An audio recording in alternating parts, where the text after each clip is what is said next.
Thank you so much, Vijay, for joining me on the show today. I really appreciate you taking the time. You are a general partner at Andreessen Horowitz and previously spent a lot of time in academia, specifically at Stanford. And you've got a very science-heavy background, which I can try to understand, but some of it's a little more difficult. And so I'm looking forward to speaking on some of these terms in plain English today. But it's a pleasure to have you on. I think the best place to get started would be for those who don't know you, if we could just start with your story from basically as early as you're willing to start to where you are today. Yeah, sure thing. And thanks for having me here. Yeah, so if we go way back, I mean, maybe an interesting place to start is in high school. So in high school, I joined Naughty Dog Software. At that time, it was really just the founders, Andy and Jason and me. And Andy was a high school friend of mine, and Jason a friend of his. And it's actually, I think, a remarkably powerful experience to be in a startup in high school. The three of us were, developing the games, writing the software, working with Electronic Arts, our studio, and to sort of learn all these mistakes early was a great educational experience. But then also, I think it really got me sort of hooked on that startup bug and wanting to get back to that as soon as I could.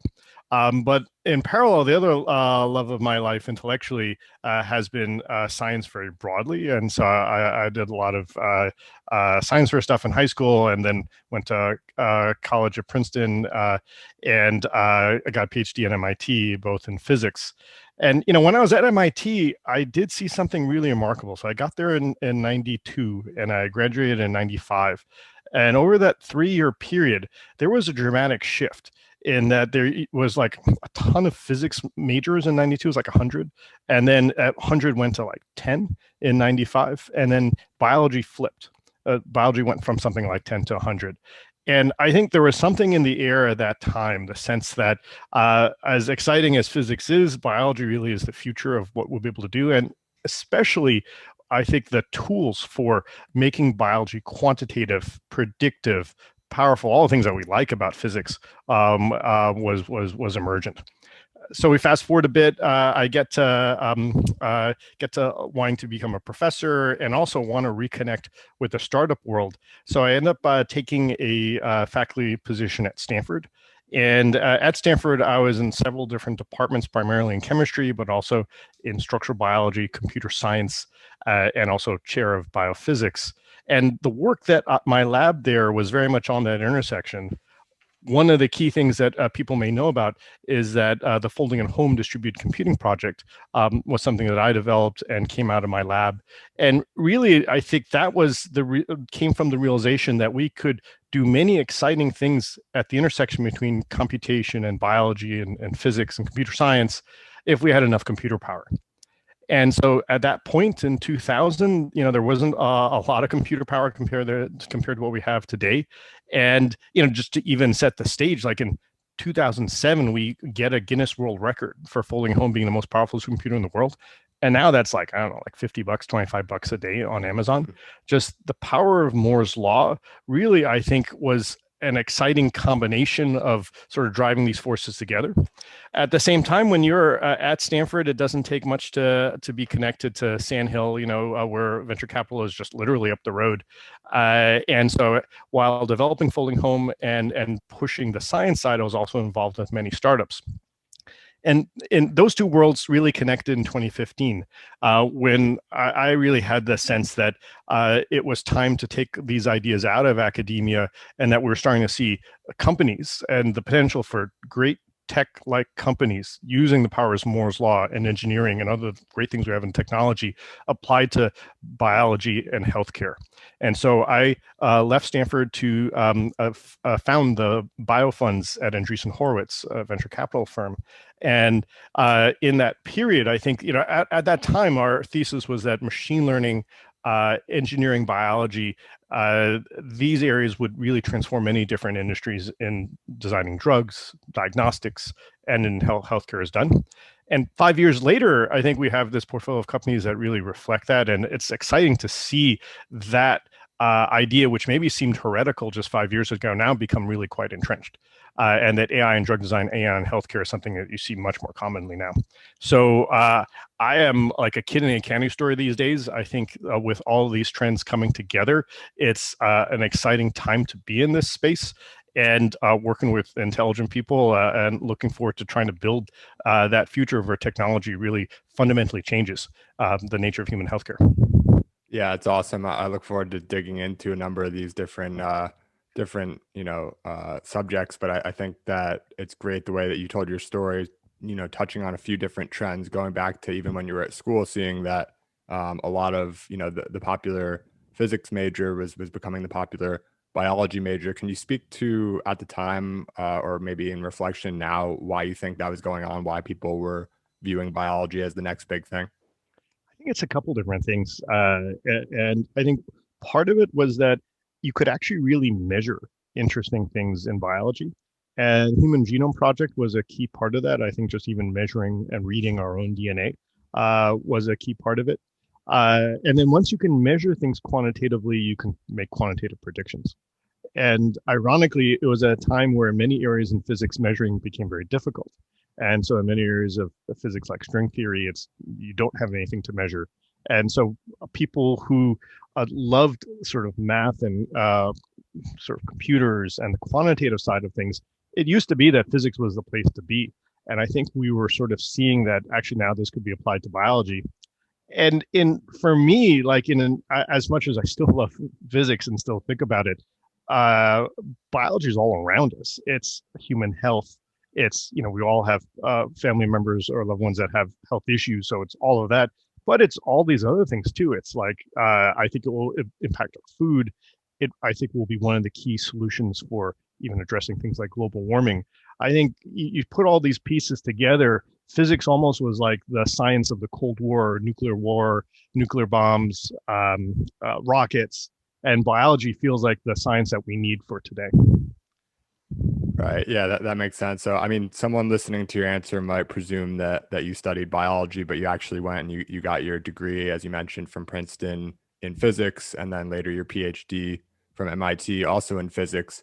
What drove your decision at the time, despite maybe, I don't know whether or not you were sort of aware of this trend towards biology at the time, or the sensibility of pursuing biology as opposed to physics in those years.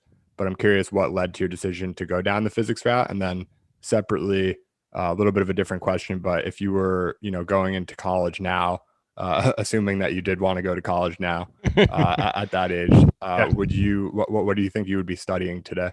Yeah, so that's a great question, and it's literally a topic, a common dinner table topic, because I have a 17-year-old daughter who's thinking about these things and asking a lot of my friends who are in academia these sorts of questions. I think at the time, the beauty of physics is the sort of rigorous quantitative training, and it's pretty common that you don't use the actual training that you did in school, like the literal project you worked on, but that a lot of going to school is learning how to learn. And so the sort of going through a physics PhD, I think, allowed me to get into Bayesian statistics very quickly, allowed me to get into machine learning very quickly, allowed all of that to come very naturally. And I think that was my hope. And today, it's unclear what that may be. It may be computer science is the thing to do that, because as computer science becomes sort of a key part of everything, if you have that fundamental computer science background, now you can move into a lot of different areas. I think for a while, physics was that central discipline that allowed you to leap. And I think that was my hope, that no matter what, it would be a useful sort of training. Today, I bet it probably is computer science. It's kind of a boring answer. I think in the future it will be bioengineering, but I think right now at this moment, computer science is, I think, on stage. Yeah, I think there's certainly cases, especially like yourself as an investor, where it's valuable to sort of take the contrarian view and go against the grain. But in this case, computer science as a degree seems like a pretty good, solid bet, even It, though it may be somewhat consensus. it's a boring answer, like especially since like 70% of like Stanford undergrads take some computer science course or something like that. Um, I think, though, this may change. In 10 years, it could be that new programming paradigms mean that actually people do very little programming, and machine learning as it is kind of a different way of thinking about computers, and very little programming, more about data engineering and more like statistics. So I think it's very much the degree of the moment. It will be fun to see how that changes. And that's always the fun thing about life, I guess. Yeah, no, definitely. So you wrap up your education and then you go straight into academia from there. And that's when you spend what, 10, 15 years at Stanford?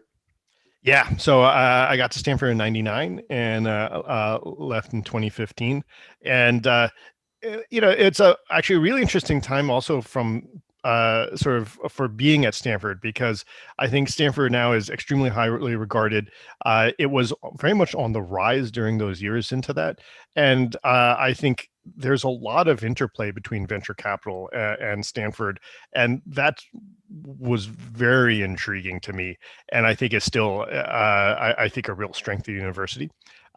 It's and for undergrads that are there, you walk around and you just see the names on the buildings, and these are the icons of tech. It really is very inspirational, and I think people get to Stanford with many of them having the sort of dreams to do something really grand, and that's maybe the most powerful thing, because if you don't set your sights high, you will do something good but not great. And it's those students that come in and maybe don't even know enough to know what they're saying is believed by common wisdom to be impossible. And then as they learn more with a little more open mind, they actually can disrupt the previous generation and realize, like, well, yeah, there's a reason why they say it's impossible, but I have a new way, a new idea. That spirit is very, very exciting and common to both aspects of academia and venture capital, and just this ecosystem that we're living in here. Right. Yeah, no, that makes good sense. I think I definitely want to talk about like folding at home. Awesome project. You mentioned the Guinness World Record, but before we get into some of the science, I want to talk about you mentioned Stanford obviously, and spending a lot of time in the Bay Area in general. So I'm curious to sort of hear your perspective on I guess San Francisco and the Bay Area at large and where it stands today and its evolution of sorts, and then separately education, given that you taught this huge MOOC with biology back in I think 2013, an interesting thing that was probably ahead of its time in terms of like MOOCs. I think it was like one of the largest ones ever at the time. And so I'm curious to hear like both on education and the Bay Area where you think we are and where you think we're going. I know this isn't like where you invest necessarily, but Yeah. I'm sure you have some sort of perspective. Yeah, no. So the central question for everything, I think, in life is scaling.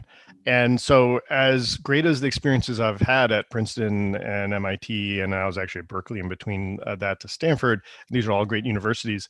If you actually count the number of people per year that they educate, it's shockingly small compared to, let's say, the population of the world. And so the question is, how can you scale? And you made an interesting allusion to whether one would even go to college at all. I think what is really different today than when I was growing up is just access to information, just broadly. Just you could really have access to anything, like even just Wikipedia. You could, in principle, go through Wikipedia and teach yourself anything. And so I am intrigued by what we can do to help the world scale in its education. And I think that would be the greatest impact that we can have on advancing humanity, because as people get smarter, they can make greater contributions. Those contributions multiply with each other, and there's this, we all raise each other up. Now, the question is how to do that. And I think the reality is that while in principle, you can hand someone a book or a MOOC, and some people can teach themselves. For a lot of people, it's hard. Much like you can like put someone in a gym, and that doesn't mean they're going to work out and become an MMA fighter or something like that. Often they do need help or encouragement or even just structure. And so those are, I think, the open questions for how can we take sort of what we love about what the academic setting does, which is that structure, some sense education, actually in many senses the network and the social aspects and the people that you meet, and how can we sort of scale that? I know my colleagues at Stanford and other universities are asking themselves this question all the time. and that given the resources that they have, I think they do feel a duty to educate more people. And the question is how to take the experiences of these places and scale it. I don't think anyone has a really good answer yet. MOOCs, are an intriguing first step, and like, I know my older daughter I mentioned before. She does a lot on Coursera, and has really valued that. And there's many platforms like that which you can learn, even Khan Academy and so on. But I think, frankly, it's really still an unsolved problem. And how can you sort of create the network part and the motivation part? It's ironic that it's not the education part that's the hard part. It's not like the book or the knowledge. It's the structure and getting people to find a way to absorb it. And I think until we resolve that, I think we wouldn't have addressed the real problems. Yeah, I think in large part, I agree with that perspective. And people, I think, as a result of COVID, realized that there's like a lot more to college than education or even regular school. Like they started to realize that like kids in middle school or whatever, it's as much daycare as it is middle school education and things like that. And just having kids home while parents are trying to work posed a whole new set of problems that Yeah. may not have come to light without COVID. And it's sort of interesting now that we have them overnight to new problems to solve. But I want to go back on another part of the original question. And if you don't have a strong perspective, we can skip it. But San Francisco, a lot of people lately, similar to how you don't have to go to maybe Stanford or Harvard anymore to Yeah. learn a ton. You don't have to be in San Francisco anymore to start a tech company. What do you think of this trend of, people being able to start companies from anywhere? And what does it mean for the future of the Bay Area? Yeah, I know there's two theses here that could play out. So one thesis is that great companies are built everywhere, but that to really have them to scale, still the network that is the Bay Area is going to be really critical. And I think this thesis is most relevant if after COVID we go to mostly in person. So let's say 2 or 3 days a week. And what that could mean by being sort of mostly in person is that alone would greatly increase, increase the power of the Bay Area. That traffic will go way down, people's commuting time would go way down. People may live farther, but it's not a big deal. And that what people really don't realize is just how big the Bay Area is. If you put London or New York and that footprint into the Bay Area, it's like a little thing inside the Bay. That scale of the Bay Area is really unique. And I think one thesis is actually this will just scale the Bay Area, and that network effect, as powerful network effects can be, will be dominant. The second thesis is that, okay, people really won't go back to in person that much, and that people will be mostly remote first. And that for remote first, then obviously it doesn't matter where you are, and that people will go to places to minimize cost of living, and then these companies will be built just completely distributed fashion.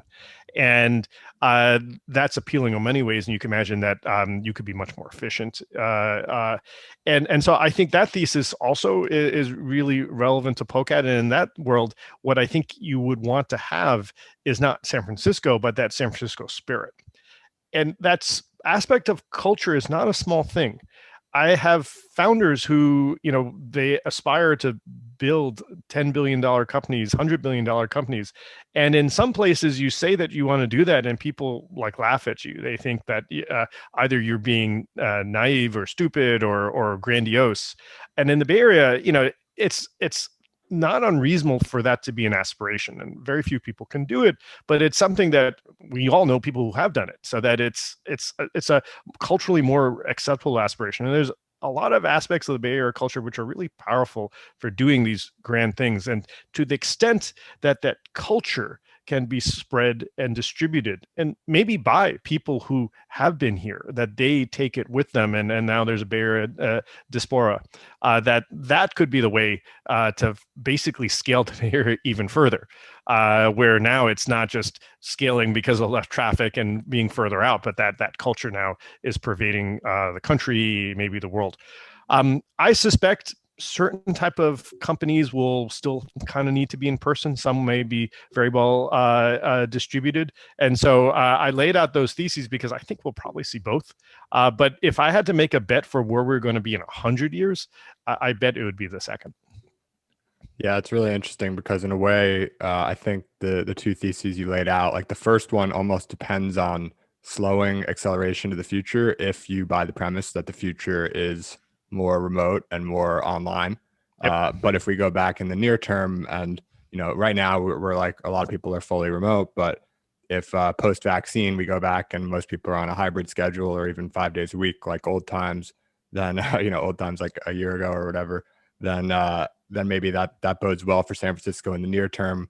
But whether it's the near term or the long term, it seems that there's this shift out of the Bay Area. And one of the interesting points I think you made is like it's imperative that the culture, not necessarily like one monoculture spreading around the world, but at the No. very least, this idea that someone can say that they're going to go build a billion or $10 billion company and not get funny looks, but actually get like encouragement and people like actually considering their ideas and maybe giving feedback or whatever. But like this, the sort of response that you would expect of like an ambitious group of people in San Francisco in the 2000s or something like this, that could spread around the world, and that would seemingly have like really good impact, I hope, for entrepreneurship on like a global scale. Yeah, and I think it's this transition is a sort of a when, not if, and that's why I think. But the when could literally be 100 years. We'll see. I think the challenge will be that in the end, certain things you will still want to do in person. So I think if you have a spouse, you don't want to have a virtual spouse where you see them only on Zoom and Hmm. maybe hang out and do offsites once a quarter with them or something like that. That would be, I think, a not the what I bet a lot of people wouldn't want to go for that. And similarly with your friends, you probably want to sort of see them semi regularly. And I think it's these social networks that will people will want to have them physically, and to the extent that social networks overlap with work networks, now the work networks are going to be in person, and that shifts us to that first one. So kind of like how education isn't really about education, like solving education is about solving the human part. I think there's a very much a human part here, because I think we have all the tools to work remotely. The question is, are we going to want to do that, or is that going to be kind of a dreary life where we're efficient but just everyone hates it? And I actually don't know the answer to that. I think post COVID, well, I have a gut feeling is post COVID there will be a bunch of people who will be very excited to go back to sort of seeing people in the office, and maybe a group of people that are just preferring the efficiency. And so we'll start to see these experiments, both the experiments, go forward. Yeah, and one more point on this because I think it's interesting. I actually heard your partners, Ben and Mark. They do this show on Clubhouse. I'm sure you're aware, but maybe Yep. listeners aren't. It's one on one with ANZ. Highly recommend. I've listened to like five. I don't know how many there are, maybe seven or eight now. And I just listened to them on podcast form after the fact. But one of the subjects they covered was basically how surprised they were by how efficient, basically, and effective companies have been. A lot, most of maybe not most, but the way I understood it was like most, if not all of their investments had basically benefited in productivity from this shift to remote. And they were very surprised to see that. Do you have sort of a perspective there, especially on like when I'm listening to that, I'm like, okay, that's interesting. I think for me, just looking at myself, I think it's sort of overestimated how productive we were in offices and like Mhm. underestimated how much time is wasted like in between or distracted or just like on the internet on your computer or whatever. And then, so I thought like, well, maybe it's not over, maybe it's not that we're surprised by how productive we are remote, but actually we didn't realize how unproductive we were in person. And then secondarily to that, I'm curious if there's going to be any, like they're sort of making that, it seemed that they were making that assessment now, like a year into COVID, but I wonder if there's any long-term effects of being remote, to your point, like realizing that there's sort of human interactions that we miss and we might be super efficient, but 3 years into it or something like that, these things start to pop up that we realize like, oh, this isn't actually a viable solution moving forward.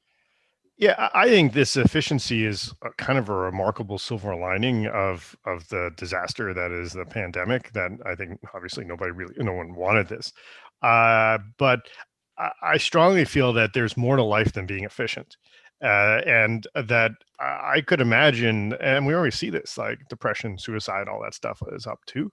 So the two could be good. It's hard to know what the causes are, but the two could go hand in hand. And it is just stressful to be uh, working from home sounds good, but I think too often you start to realize you're really living at work.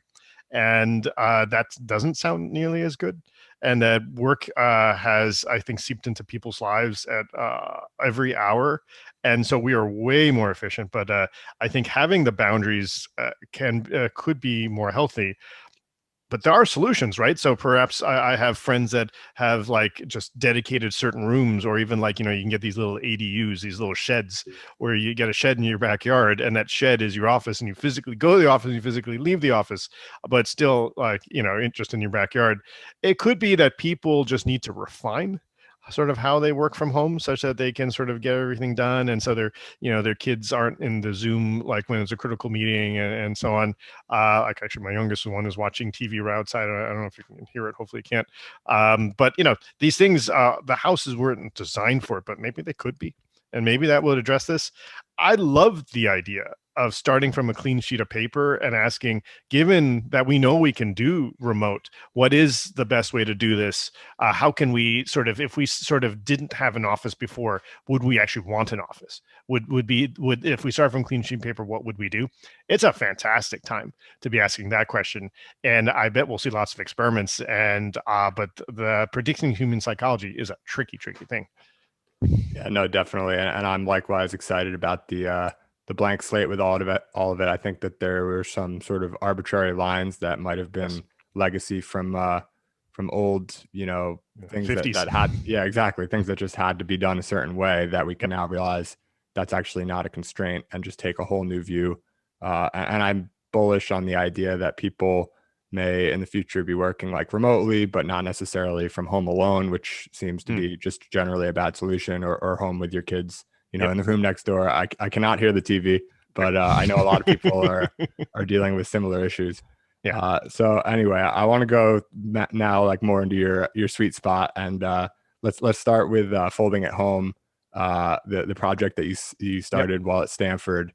You mentioned the Guinness World Record for the computing power. Can you explain what that is in sort of layman's terms, or what that was when you started it and what it's grown to today, and Yeah. why it's important? Yeah. So, um, the one thing about a lot of areas in biology is that actually it just is very complex, and the complexity really dwarfs anything that you see in areas of physics, because of just there's physics is typically very simple things, and that what we're talking about here is an emergent degree of complexity that is present in some physical problems, which but then they share the same computational needs. Just even simple things like, so the original goal of folding at home was just to understand how proteins, this key molecule in biology in our bodies, assemble themselves. And this assembly process is critical for their function, critical for many areas of disease. In fact, many diseases like Alzheimer's disease are believed to be diseases of protein misfolding, that when that process goes wrong, it can be very toxic and dangerous. And so in 2007, we actually were running on PS3s. And so folding home was, I think, one of the pioneers in many things, not just sort of a distributed cloud-like infrastructure, but also GPU infrastructure, running on actually GPUs before actually CUDA existed. And so PS3s are kind of like GPUs there. And that having all of that computer power with a whole bunch of PS3s is what basically got us to that petaflop scale. So petaflop is 10 to the 15, so 10 with 15 zeros behind it. And that was an immense scale at the time. It was something where, the fastest supercomputers, granted they have a different architecture, optimizing for different things, were nowhere close. And it allowed us to simulate for the first time how proteins assembled, how they folded, which was a huge thing. And so the petaflop was sufficient for that. And that was, for me, exciting, because that was very much the work that I started even in my PhD. So it was a sort of a lifetime achievement, and also an important scientific milestone.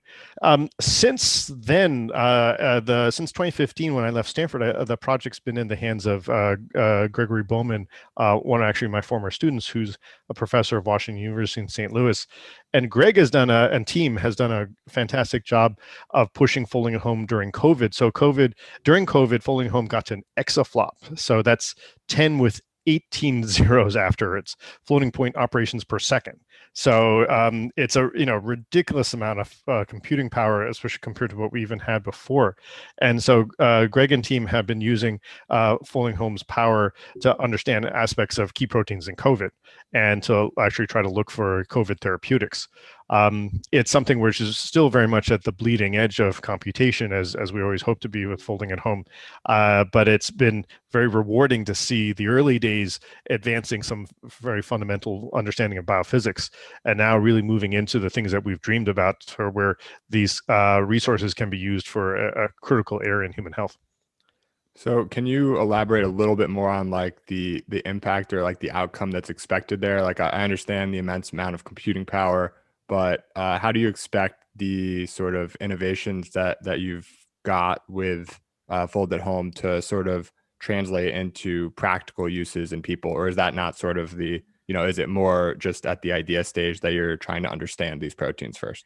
Yeah, I think there's a little bit of still the fundamental science, but I think in terms of the parts that are practical, in the end, proteins are still very, very small, so they're difficult to you can't see them even with the most powerful microscopes. You have to do these pretty complicated techniques to understand them, and even then, when you do, you sort of have to freeze them and catch them in one moment, and so you don't see how they dynamically move.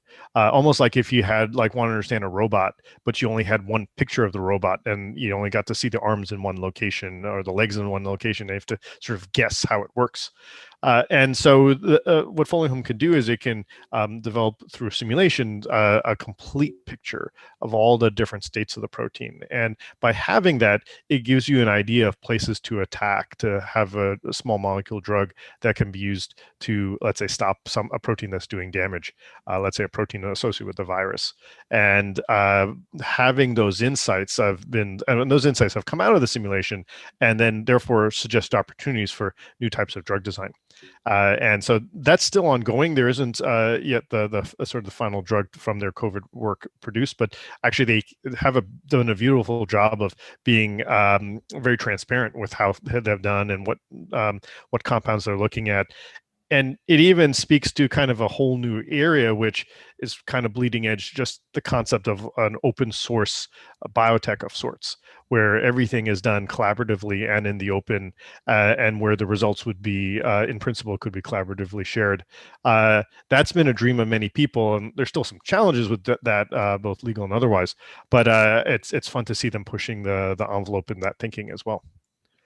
Yeah, so I was reading a bit about this and I couldn't help but maybe in my like novice mind connect this to like Bitcoin just because of the Yeah. decentralized aspect and the computing power required and everything like that.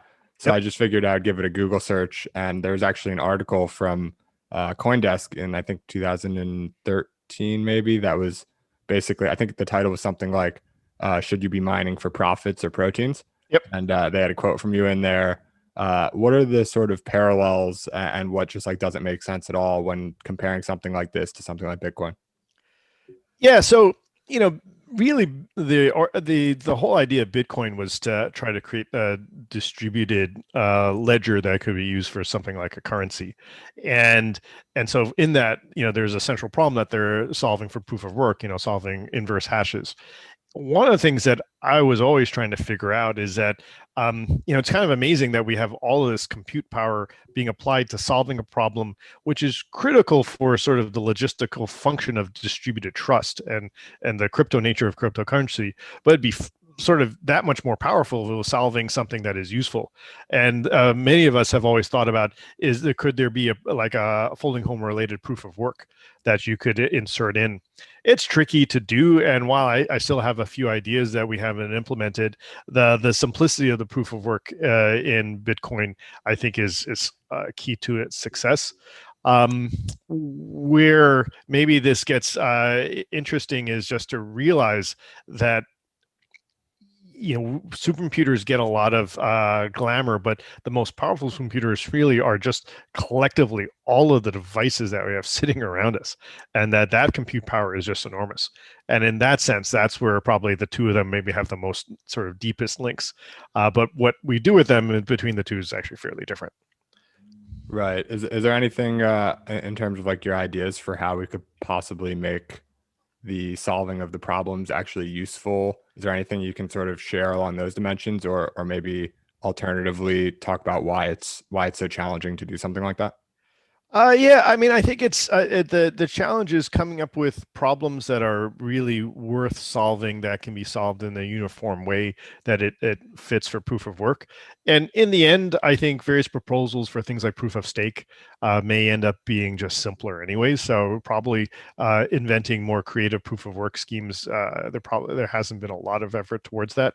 Um, but I think in the end, just to characterize the problem, just the space of problems, which would be obviously well associated with proof of work, would be something that is hard to solve, easy to verify computationally. And so the inverse hash is a great example. It's once you have the answer, you can check it and everyone knows it's right trivially. And so there are a few mathematical problems like that that are much more useful that one can think about. But how to arrange into a cryptocurrency, all that stuff, I think I don't think anyone has really put the effort into that. And my gut feeling is that given the alternatives, it's probably less interesting. Although, I would love to see it. I think my guess is that it probably won't move that way. Yeah, that all makes sense. Last thing on the folding at home project, was there? I'm not sure if this connects directly, but there's a company that you co-founded while at Stanford, Globavir Biosciences. Yep. Was that a product that spun out of the findings of folding at home, or something totally separate? Yeah, is findings of my lab using sort of infrastructure and things that were developed for folding at home. The results there were drugs for infectious disease, especially dengue fever and Ebola. And I think at the time, infectious disease was on our minds because and you remember the Ebola crises and there was SARS. I think there was a lot of us who had concerns that a pandemic could be very devastating and that we were looking to see what were the existing areas of infectious disease that we could make impacts on. And those were the ones at the time. I think we probably wouldn't have guessed it would be in the end a coronavirus, but that I think has been on many of our minds for years before, just because frankly, I think there have been other pandemics before. SARS is a normal example. It just didn't hit the US and the world in the same way. And I think people maybe don't realize that this pandemic that we have now, unless the infrastructure cuts in there, there's no reason why something like this couldn't happen again. Maybe not at this scale, but at a SARS-like scale, like once a decade or once every 5 years, and maybe at this scale, maybe once every 20 years. And so one of the key things I think that a lot of startups are trying to think about is how to build out that infrastructure such that we can address these things much more rapidly. You think about like what Moderna did, was so impressive that the design of their Moderna is built like in many ways like a tech company, and the design of their antiviral was done in 2 days, essentially on a computer. Took some time to roll it out, but it would be exciting to think about how we can sort of accelerate that. Globavir, I think, was trying to sort of think about the early days of that, and I think since then that topic obviously has gotten more and more interesting. Yeah, and it's interesting. You mentioned the Moderna vaccine took like a couple days to develop, and then several months to sort of get through the proper, the FDA testing and things like Yep. this. What are your general thoughts on, like the FDA and sort of regulatory, inhibitors of progress versus technological or, expense related Yep. things that slow down the progression and acceleration of sort of progress in healthcare? I know you mentioned how like I was reading one of your posts about how like Moore's law intersects with Moore's law, Mm-hmm. if that's how you, or Eroom's law, Eroom's law. That's right. and I knew that couldn't have been backwards the same as Moore, but I think you were talking about how basically Moore's meets up with Eroom's, and technology sort of takes over for this opposite effect where healthcare is just getting more and more expensive. So I'm curious to hear like how you think about whether it's biology specifically or healthcare more broadly, developing over the next decade or two, and sort of the not just the technological challenges to get over, but the regulatory as well.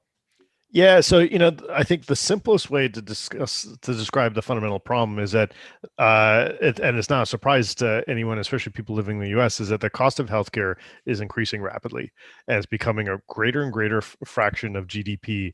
It's like a sixth to a fifth now, I think, like 20%, and growing exponentially, and so eventually will be like half of GDP or three-quarters of GDP or all of GDP, where basically all of us are literally working in healthcare. Uh, and then it will be more than GDP, which means it's just unsustainable. And many people, from people in companies to people in government, have seen this problem coming and have been trying to think about what is the way to address it. This is a looming crisis, of which the pandemic was maybe a little bit of a wake up call, but that's the real crisis that's coming, is the cost of healthcare. And there's a lot of reasons why healthcare is expensive. I think one of the most powerful arguments is that from what's called Baumol's cost disease, and this is largely the concept that there's sort of some products that can be industrialized, like made in a factory, and some things that are sort of bespoke. So if like anything that's bespoke, like getting a academic degree or a lawyer or something like that, where everything is one off, the cost of that just will grow exponentially. And anything that can be made in a factory, like shoes or goods, can be decreasing exponentially, like computers. And where this gets interesting is if we can shift from one curve to the other. And we've done this before. Like before there were factories making shoes, there were people making shoes, and those shoes were very expensive. And that if we still had people making shoes, shoes would cost a hell of a lot of money. And like the factory shoes are not as good probably as someone who made a shoe exactly for your foot. We have to make some compromises. There have to be a set of sizes, and maybe you're in between a 9.5 and a 10, and you just got to pick one, but it's close enough and it's good enough.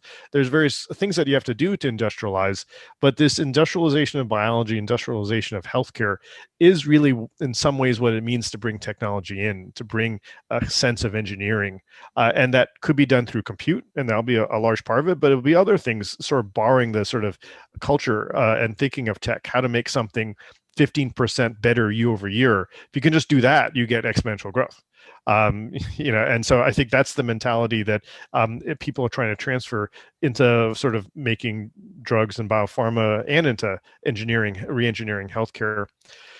And we are right in the middle of that, and I think we saw huge advances that came just out of necessity. That there was regulation for virtual care. That if you wanted to sort of see a doctor over Zoom, that doctor had to be licensed in your state. So I'm in California. I couldn't have a Delaware licensed doctor see me over Zoom, even though like he's a doctor. Like I don't think Delaware has different health than California, and the laws of health aren't different there. And so that got taken away. That was in the end, I think, in hindsight, maybe somewhat arbitrary for where we are today. And to the extent that regulations like that can be removed, I think that could really speed the industrialization of things, and we'll start to see that. There are other things too that I think this is a more controversial topic of what the FDA should be doing. I think nobody wants there to be drugs that hurt people. And so FDA testing for toxicity makes a ton of sense. In the end, though, the efficacy part is often effectively done by the people who pay for the drugs, like the insurance companies. And real world evidence there for efficacy is actually critically important, because if you're going to sort of, if a insurance company has to pay for drug A versus drug B, and let's say drug B is more expensive, they want to know, is it really better? Does it really help people more? Or are we just wasting our money?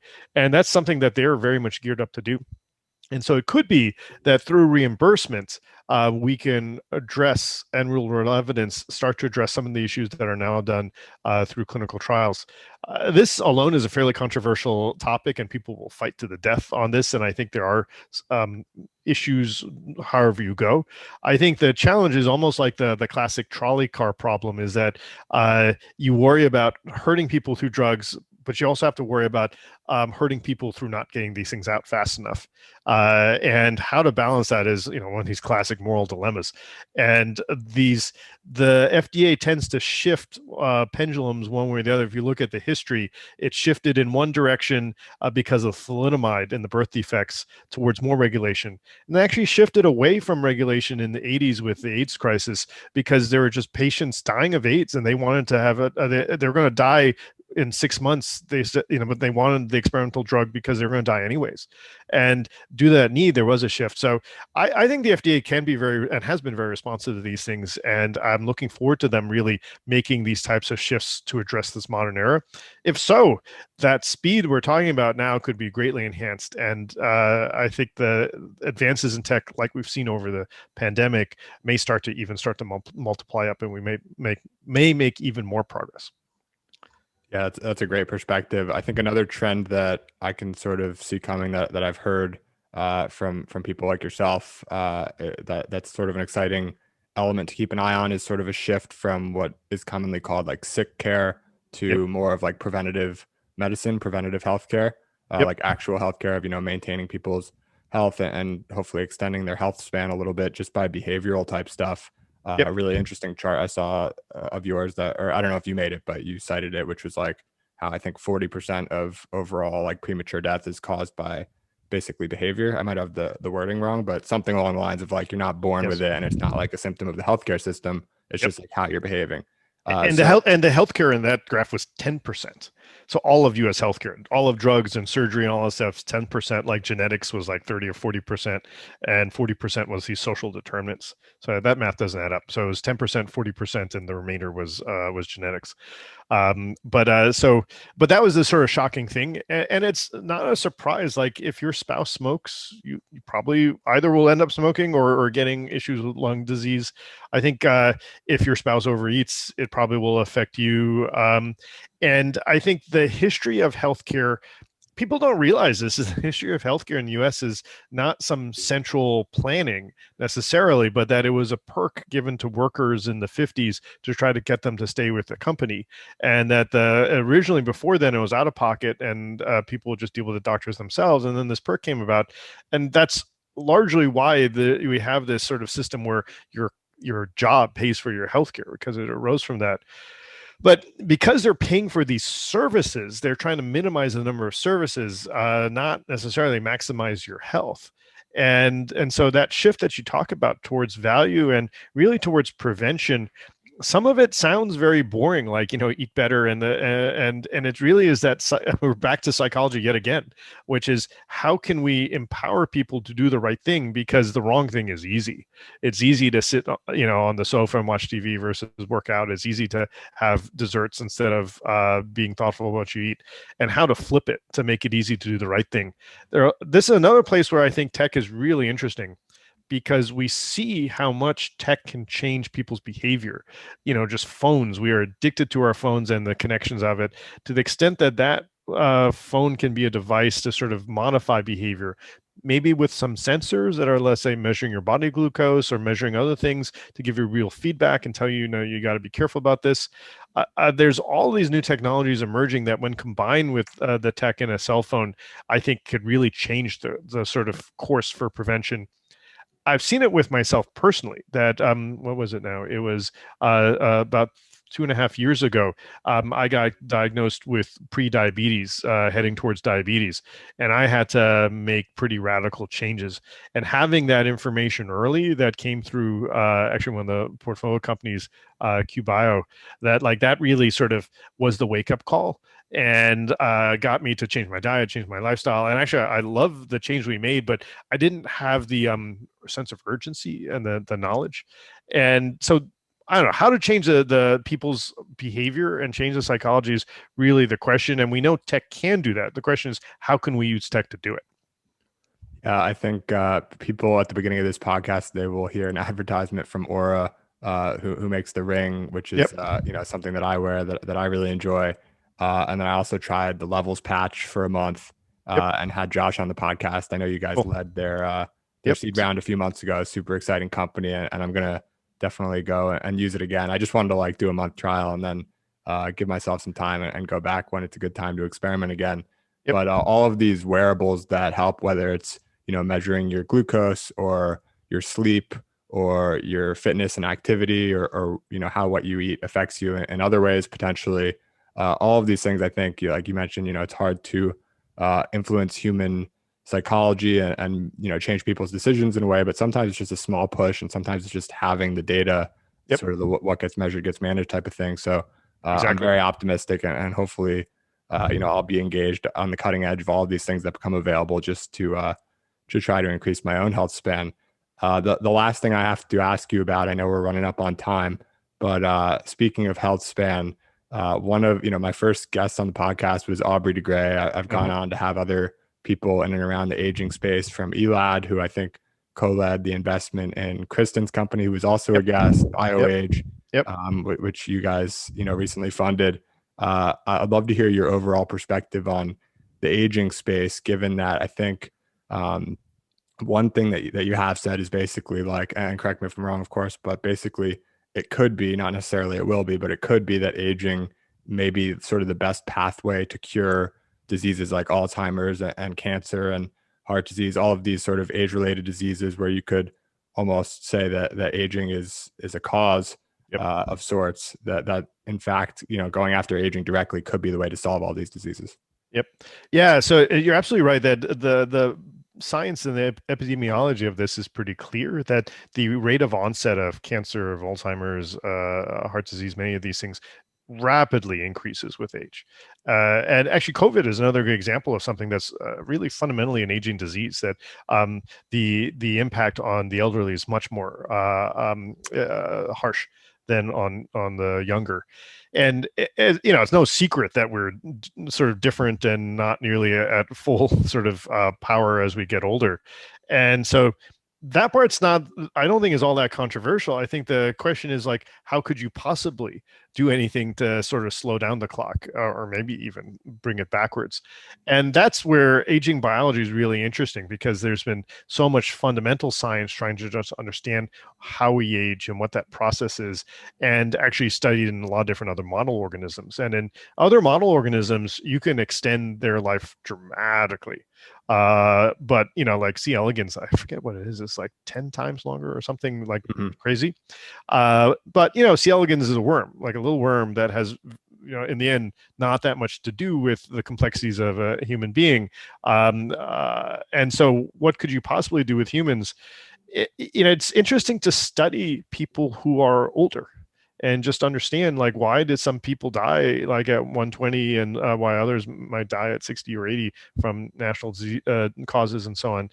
And you mentioned BioAge. Yeah, so we actually led their Series A several years ago, and continue to invest. And Kristen Fortney, the co-founder CEO, she has these data sets that are really remarkable for people over many years, like decades, and to be able to draw from and use machine learning, data science, to try to just understand what are the elements that have allowed people to essentially live longer, age effectively, age slower.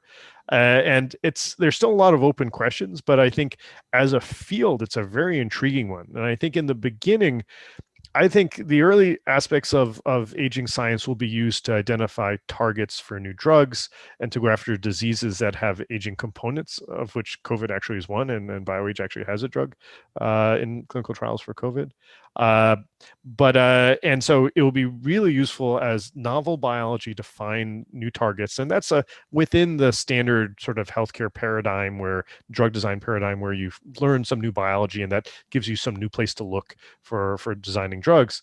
But I think the blue sky area is where actually we combine prevention and aging, where people prophylactically take some sort of compound to slow down their aging.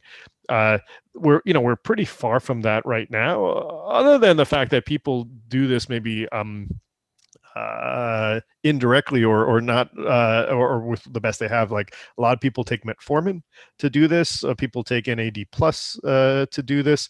I think in the grand scheme of things, in the fullness of time, these will be seen as pretty crude, but that in time, if you combine the obvious thing that we want to help people just not get sick, and we want to help them stay healthy longer with greater health span, bringing in the aging, the biology of aging is kind of a no-brainer. It's like it would be obvious. It would be the obvious thing to do. We just have a lot to learn still, and it's just early. This might be something part of like a 10-year or 20-year arc to where we finally get to the point where this is a key part of prevention. But the fun part is that I think this is very much shifted from science fiction to basic research towards some early drugs. And that there's a lot of work needed to be done. But that shift from like basic research even to something where now we can use data science engineer these things, that I found particularly compelling, and I was particularly excited about where that means where we could be, especially in this sort of applying tech and Moore's law to things where we could be in 5, 10, 20 years. Yeah, I totally agree. And I think just the fact, like you said, that it's gone from sort of science fiction to actually being reasonable. It's gone from crazy to crazy still maybe, but like feasible. And you can sort of get there, at least if you're hanging out with the people in like the San Francisco culture, like we talked about, maybe not Yep. elsewhere, but you don't get just like a blank stare anymore if you talk about extending human health span by 10, 20+%, whatever it is. So yeah, that's great. And I'm very excited. It's interesting, like for, I'm relatively young. Like for me, it seems that there's sort of sort of factors that can be influenced that could lead it to being something that sort of happens during my lifetime or not. Yes. And that is pretty exciting and part of the motivation for the podcast actually overall. But anyway, Vijay, I really appreciate you coming on the show today. I know we're coming up on time, but thank you so much for sharing your perspective on all these topics. It's been great talking with you. Where can people go and follow your progress going forward? You want to send them to Twitter? I know you're on Clubhouse a lot. Wherever Yeah. they can find you. No, thank you for that, and thank you for having me. It's been a super fun chat. Yeah, Twitter, it's just my name, Vijay Pande, at Vijay Pande there. I'm on Clubhouse a lot, and those are probably the natural places.